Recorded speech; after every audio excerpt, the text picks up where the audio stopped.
Welcome to Not What I Thought. I'm Erica. I'm Yolanda. And I'm Becca. We're therapists, entrepreneurs, and perfectly imperfect humans. We first met during a business owner retreat where we became fast friends because we're not afraid to be real and ask the hard questions about life. What we thought it would be like, how messy it actually is, and the courage it takes to create the life we want. We continue to build our friendship and personal growth through our own retreats. We find the deepest connection in sharing our struggles and finding what we have in common rather than what divides us. We're breaking down hard topics on our podcast and together have conversations about what it takes to find real talk, real support, and real rest for professional women. We're glad you're here. Join us on your favorite podcast platform. Hi, we're so excited to have Susie with us on the podcast today. Susie, if you want to give us a brief intro of who you are and then tell us what your Not What I Thought topic is. Okay, well, thank you, ladies, for inviting me onto your podcast. I'm thrilled to be here today, and it's just a joy. I've gotten to know Becca on my own podcast. But I was a former banker in a previous life, and I burned out about 10 to 12 years ago. And it was a burnout of my health, a marriage, and my career. And so, it led me on a journey, to really get healthy mentally, physically, and led me on a different path. So I'm happy to talk about that. But I actually have been married twice, and so I married my first love when I was 22. And so I had visions that, my marriage was going to be, 2 to 3 kids. We both wanted twins. Um, I thought that, he was going to be the main breadwinner and I would eventually stay home and not really have a career. And, those were all things that were probably fed to me by my mom. Mhm. So that was quite the eye opener as to where my life eventually unfolded. So Yeah. So did you want to talk more about that part or more about the banking career and the burnout? well, actually, let me talk about the first part because Okay. Yeah. it really is interesting. I got married at 22, Mhm. which wasn't unusual because my mom gave up college and to support my dad through college. Now I finished. I Mhm. literally had major surgery in March of spring break, my senior year in college. Mhm. I stayed out 1 week after spring break and then came back and finished with my best grades ever. So I Mhm. graduated in May, and then I'm working for my dad because I'm getting married in July. And I'm working for my dad. In June, my future husband calls and said, Susie, my dad has died, and you need Mhm. to get here. You need to get to Fort Wayne, Oh. Indiana. And I said, did he have a heart attack? And he said, nothing. And Mhm. so all of a sudden, my brother's picking me up. A friend is taking my car. I get home. My mom and dad are there. My dad's owns his own business, so I was shocked to see him there. But I didn't answer or question it. I was just stunned. My sister-in-law's there to help me pack. My brother takes me to Fort Wayne. I don't find out till the next day that his father committed suicide. Oh boy. And here I am, 22. I've had all the major stresses. I've graduated from college, had major surgery. Now I've had a major death. I'm getting married. I'm moving out of state to support him. Wow. And so I didn't find out till the police called and said, we have the gun. What should we do with it? And that's how I found out. Oh. So I had to really wake up and grow up pretty fast. And I think that was probably an aha moment in my life when I realized I had to grow up. And so the show goes on. I got married. I moved to another state. I started working pretty fast just to get a job while he finished school. He was in graduate school. We took student loans out. He became a lawyer. While we were in Fort Wayne living there, I started in my banking career. And it was great. I was just really like a good people pleaser, Mhm. just doing all the right things, winning awards. My stock was rising there.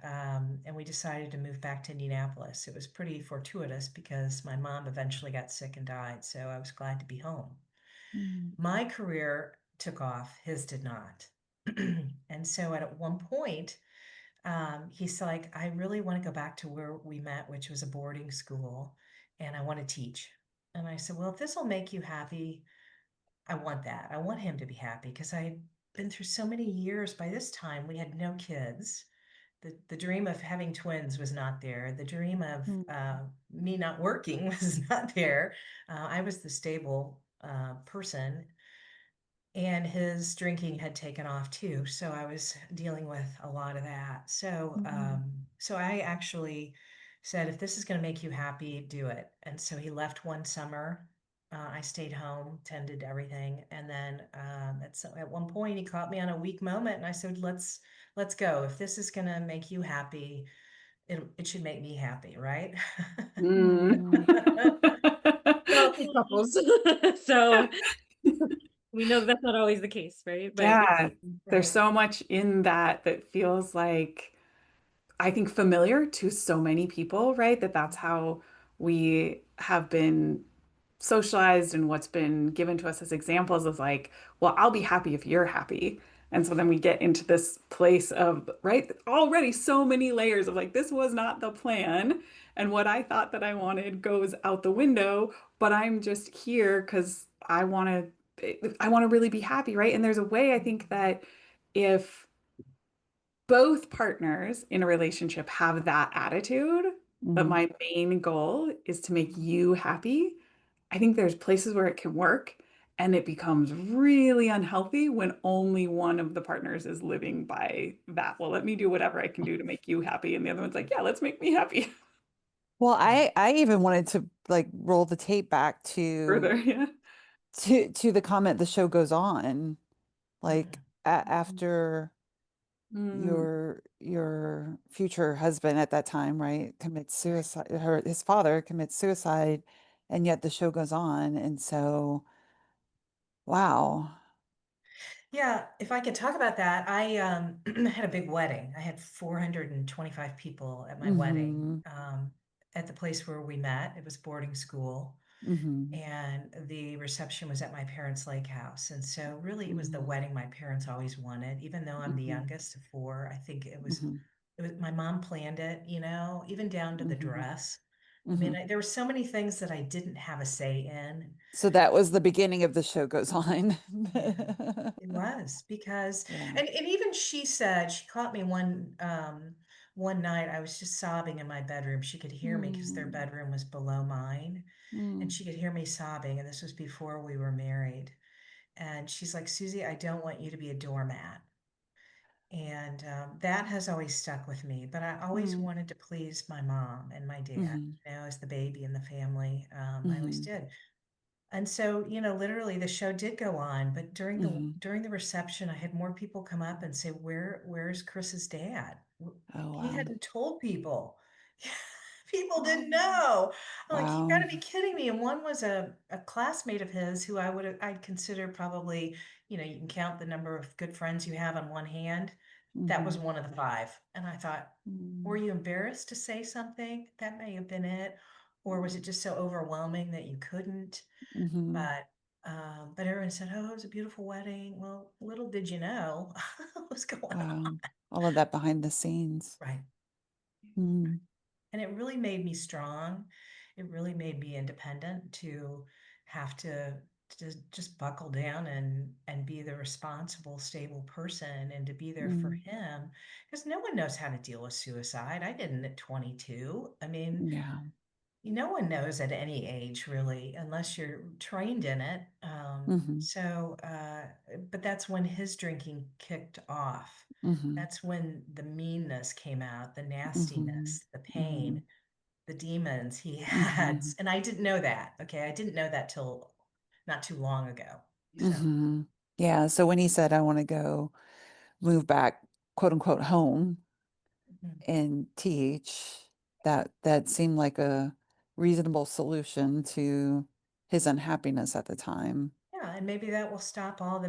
the mean drinker in him. And maybe things will calm down. It won't seem so, stressful. Yeah. Yeah.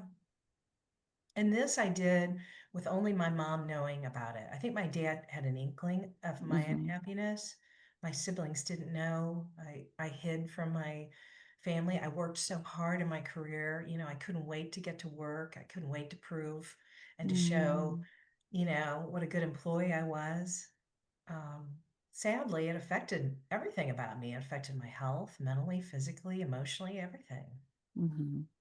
And then I grew to hate him.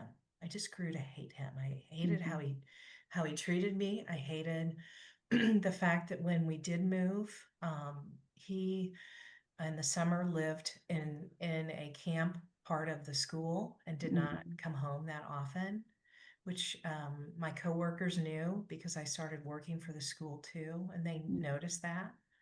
And then during the school year, he wouldn't be back until late at night because always the kids came first. Mm-hmm. And so I felt stuck. I felt, I started traveling for my job. I was in development, so I was fundraising all over the country. And I loved it. I could get away and learned a lot about myself and being independent, and I didn't miss him. And so Mm-hmm. there were some aha moments along that journey too. But I'm grateful for them. I just thought, well, if you know, if this was supposed to make him happy, why do I feel so miserable?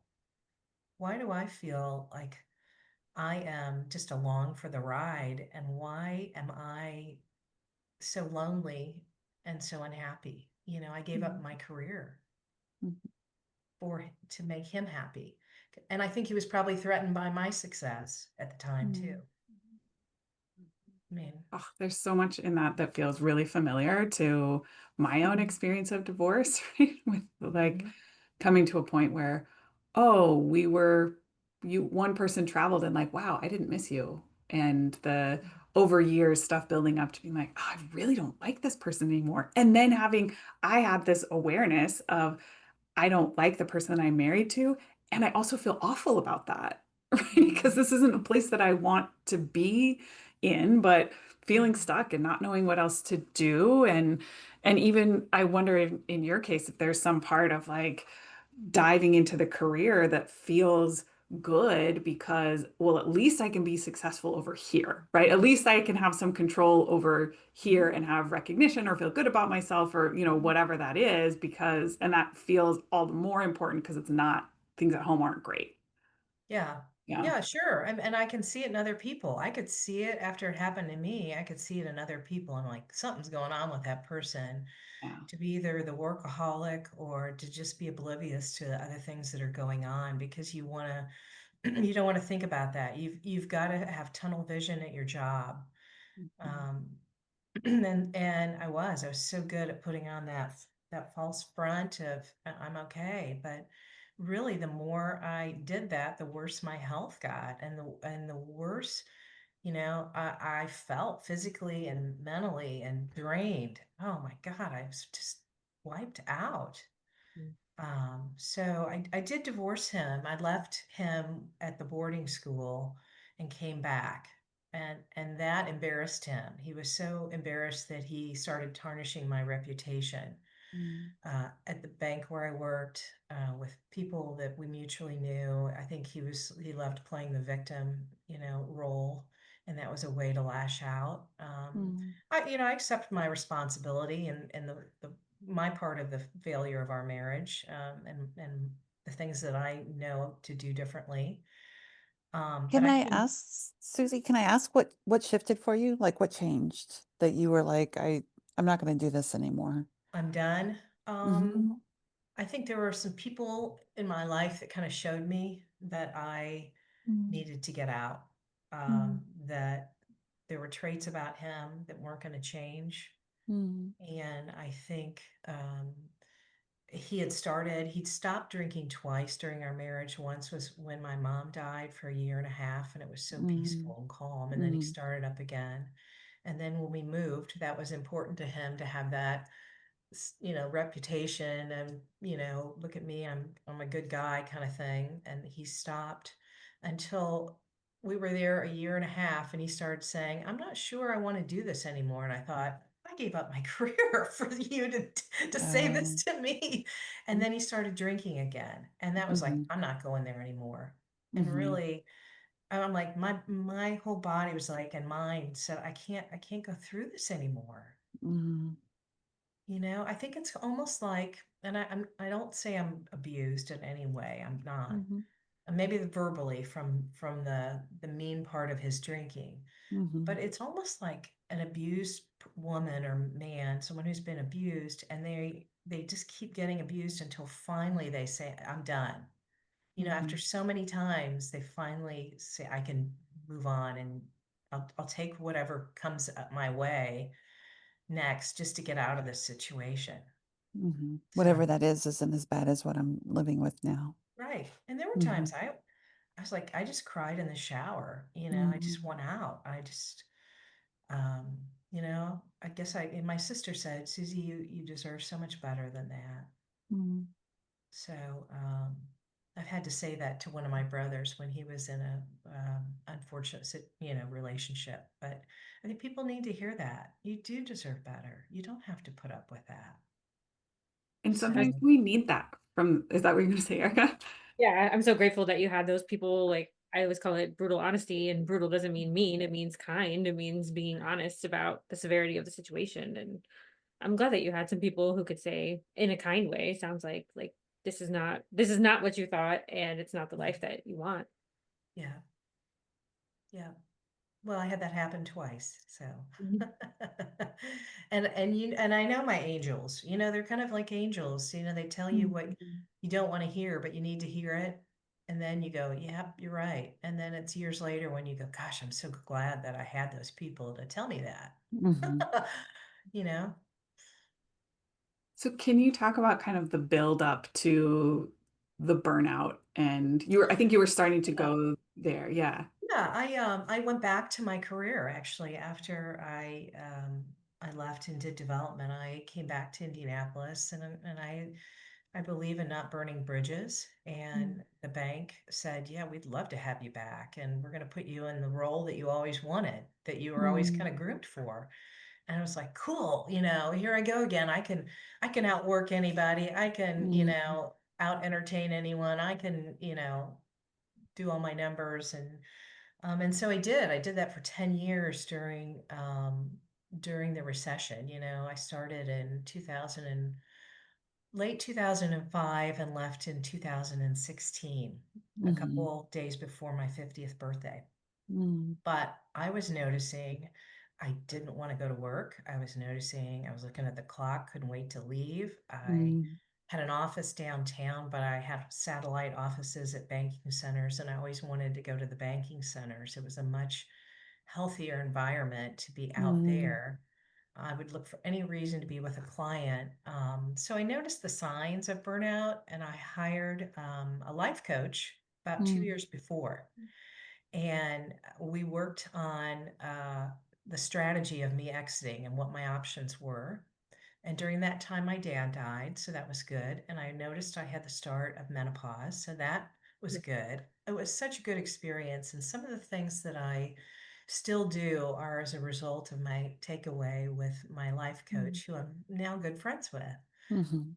And so I ended up making a plan a year before I left, and I approached my boss and said, "What other options are there for me at this employer?" And she's like, "Let me think about it." I came back to her 9 months later, and she hadn't given any thought. And I thought, well, that's that's the sign I needed, because really what she Mhm. was saying is you were complaining and whining, and I don't have time for this. And I thought I Mhm. need to keep moving on my plans then.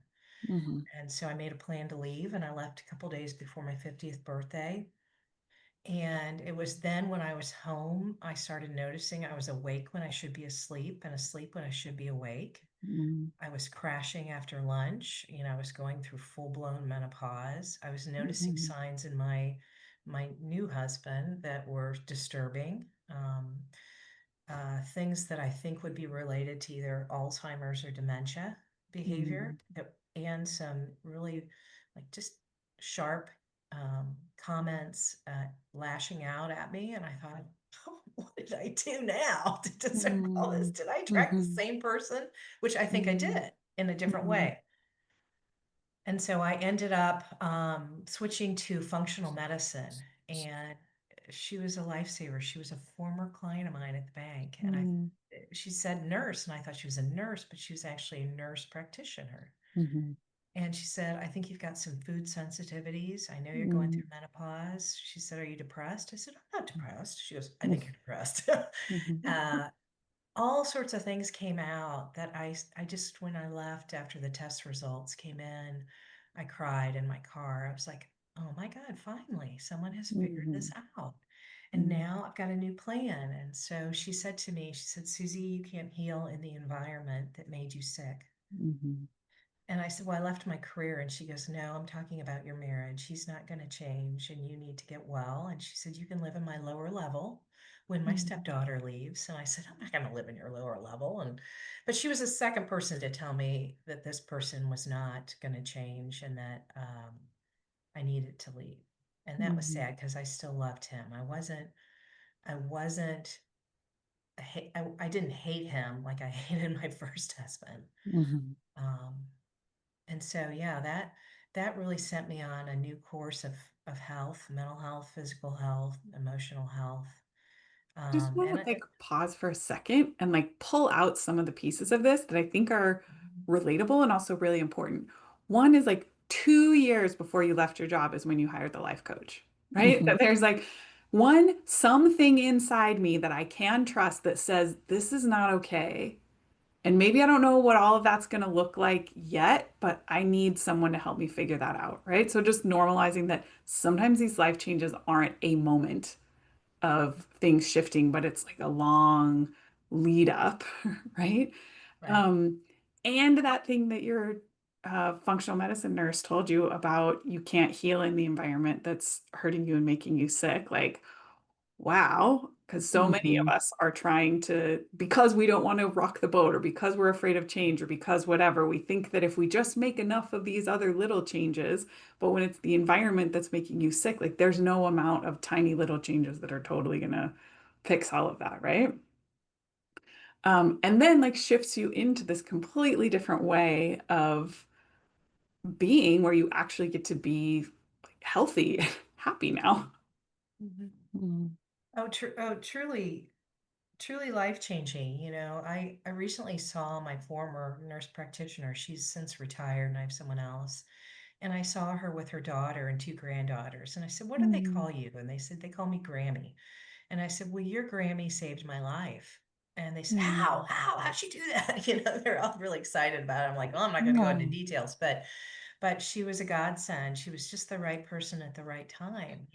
And I don't know what would have happened had she not stepped in and said, look, physically, your physical health is affected. Mhm, I mhm, mean, it's one thing when we can try to stay mentally strong, but it's another thing when your body gives you signals and you don't listen to them. And I think that's true of a lot of women. We don't listen to the signals our body tells us that something is off and trusting our gut. I did give my husband 6 months. I thought, just so I'm not doing anything drastic or, from the hip, I'm going to give it 6 months and see if his behavior changes. And if I step away and get some rest and get some clarity, maybe he'll fight for the marriage. Maybe I'll see a different side, but it got progressively worse. mhm, uh, one weekend I had 5 phone calls and 5 texts, and they got progressively worse. And that was my signal that it was time to go. I wasn't going to do mhm, that anymore. And that was mhm, Easter weekend too. So, mhm, uh, yeah, it's unfortunate. And yes, people do stay because of security or because they don't want to rock the boat. Believe me, I had a good yeah. gig. This last time I had a really Mhm, good gig. And but I am so, so much happier. I'm much more confident. I have mhm, peace of mind. I sleep well. I can help other people. I can come from a place that I know other people can relate. Yeah, I'm sad. I'm a little embarrassed. I've been married twice. I have three stepchildren and two grandchildren. I mean, I never thought that would happen. That wasn't what I expected, not what I thought. Mhm. But I love the journey I'm on, and I got great friends, and um, just just happy with where I am now. Mm.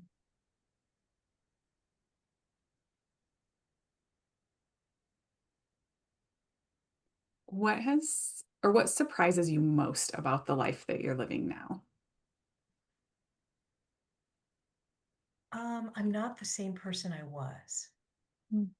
You know, whether it's the life that my parents, as a child you think you have, and the person you are there then, and then, the life that I thought I was creating with my first husband that was going to Mhm. be this beautiful utopia, Mhm. to now. That kind of surprised me. I have morphed into someone I really do like and appreciate. Maybe I Mm. didn't like and appreciate the people before me. I don't know. I never thought about it, but I do like the person, and I think it's only because I've weathered some storms that I can say I like that person, you know? Mm. I love that for you, Susie. And I think there's some compassion in looking at those older parts of yourself or the person who you Mhm. used to be, right? And that, gosh, she was doing the best that she could with the tools that she had as Mhm. well, with the family of origin stuff, with Yeah. Mhm.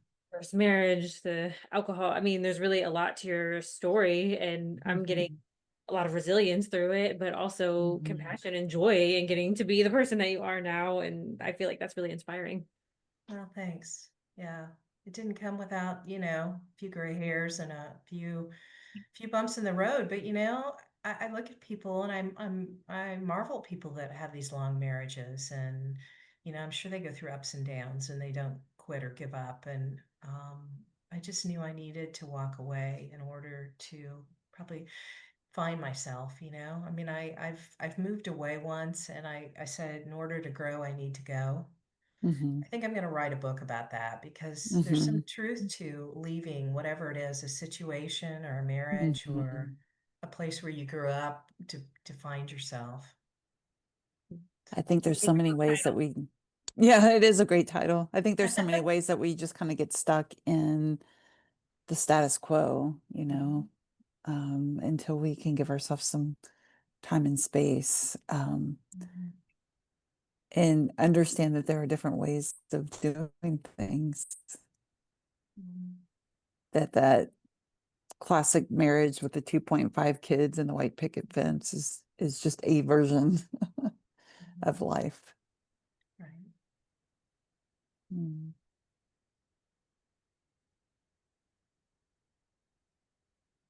You were going to say something before, Erica? No? I don't think so. Just I like her book title. Oh, okay. I'll let you know when it's out, Erica. That would Yeah, be great. my clients need it. Yeah. I think I'm gearing up for a book, truthfully. I'd like to do that. And I just know, That's I can great. tell. I can tell when I see people who are going through transitions, whether it's, from working to Mhm. retirement or from being married to single, and I know what they're going through. I Mhm. just know. I mean, I don't want to say anything unless they ask, but I can just tell. Mhm. And you can be an angel to them, like you've had your own guiding angels. Yeah. Exactly. Yeah. Well said. Beautiful. And the thing that's sitting with me right now on this idea of like, oh, well, maybe I don't love that I've been married twice, or I thought that I was going to have this long-term marriage. Other people, are able to do it.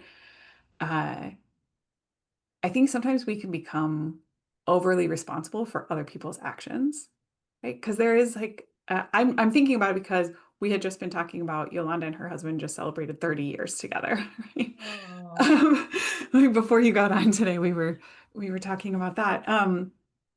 And like, well, what is the difference, right? And even the story that you told us about your second marriage, like there was a time in there where you said, hey, this isn't working for me, and I'm going to give Mhm. him some space.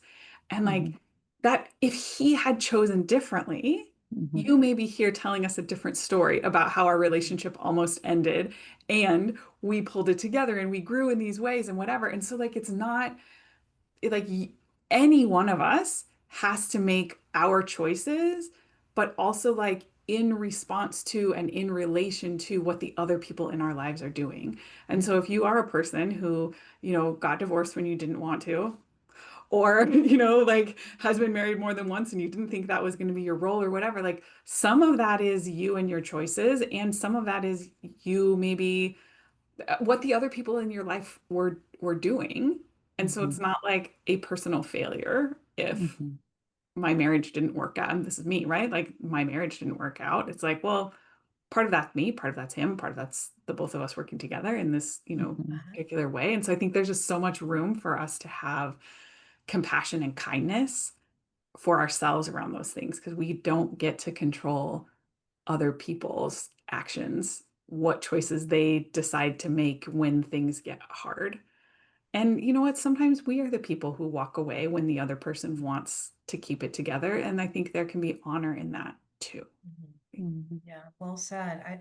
I will say this, after my second divorce, I was just, it was the 2019. So it was, right before the pandemic, which really served as a good point to really be by myself. I had no choice, But it was really good because I was walking a lot. I was walking with a few chosen people who were my closest friends. And but it took me a good 4 years to really heal and to Mhm. really um, unload some baggage, physical, Mhm. emotional baggage from Mhm. both marriages. And it periodically comes up, but I also realized I had taken on a lot of responsibility for both marriages. And I Mhm. realized it wasn't my ultimate responsibility of both marriages. I take what is mine, Mhm. but I don't have to own either of theirs. And that took a long, long time for me to figure it out. I'm like, Mhm. phew, boy, I was holding on to a lot of that for some Mhm. reason. Mhm. Yeah, I think it speaks to the over functioning you were referencing earlier. Women are expected to do all the pieces and this and that, right? And Yolanda loves to talk about over functioning, so I've gotten that from her. But yeah, even in the aftermath, it still sounds like there was some over functioning and like Mhm. I should have seen this one coming, or like Mhm. could I have done? Should I have said this? Could they have done that? I love that you're able to say like I'm not going to overfunction anymore. I can own what's mine, and I do think that that's Yeah, important. I, But I I can let the agree. rest of that shit go. Like I can't, Yeah, Mhm. you yeah. know. Well, I'm not the victim. I mean, I never played that. I've always said I'm the hero. Is if I can leave and, rebuild my life, I'm the hero. I'm not going, woe is me. I'm good. Yeah. You Yeah. know, it hadn't been easy, but it's been good. You get to be the hero of your story. Right. Yeah. Yeah. Love that. Well, I am keeping an eye on the time. We're at 32 minutes of recording, and I have a dog that needs to go out Yeah. before my session. Sorry. So we will wrap here. Susie, what does your heart note to be true? Um, what does my heart know to be true? Oh my gosh, you have to trust the process and enjoy the journey. It's not always easy, and you don't always know when you're going through it what it's going to lead to, but it's been good. Thank you. Yolanda, what does your heart know? My heart knows that um, knowing the parts of my journey to own and the parts that I can let other people own is wisdom. Like that. Erica, what does your heart know to be true? My heart knows that Susie is one resilient lady, Yeah. and I'm sure that there's still more journey to be had. So I can't wait to hear more in the future. Thank Becca, what does your heart know to be true? you. My heart knows that it is okay when transitions take time, and that we can all be really gentle and patient with ourselves Mhm. as we move through transitions. We talk about them sometimes as if it's a clear before and after, when really we're always all in process. That's so true. Susie, if people want to get in touch with you or find out more about you, where can they find you? Well, I've got a podcast of my own called SOS, which happens to be my initials, believe it or not. SOS for Your Life, Emergency Wisdom for Everyday Life. You can also reach me by email at susan@creatingnewjoy.com. I'm on LinkedIn, Susan St Angelo, Instagram at St Angelo Susan, and Facebook at Susan St Angelo Coaching LLC. Great. Thank you so much. Thanks for being here and sharing some of your story with us. Well, thank Thank you for having you. me on Not What I Thought. I'm excited that you've included me and that I get to share my story with you and others. And I just really appreciate our time together, ladies.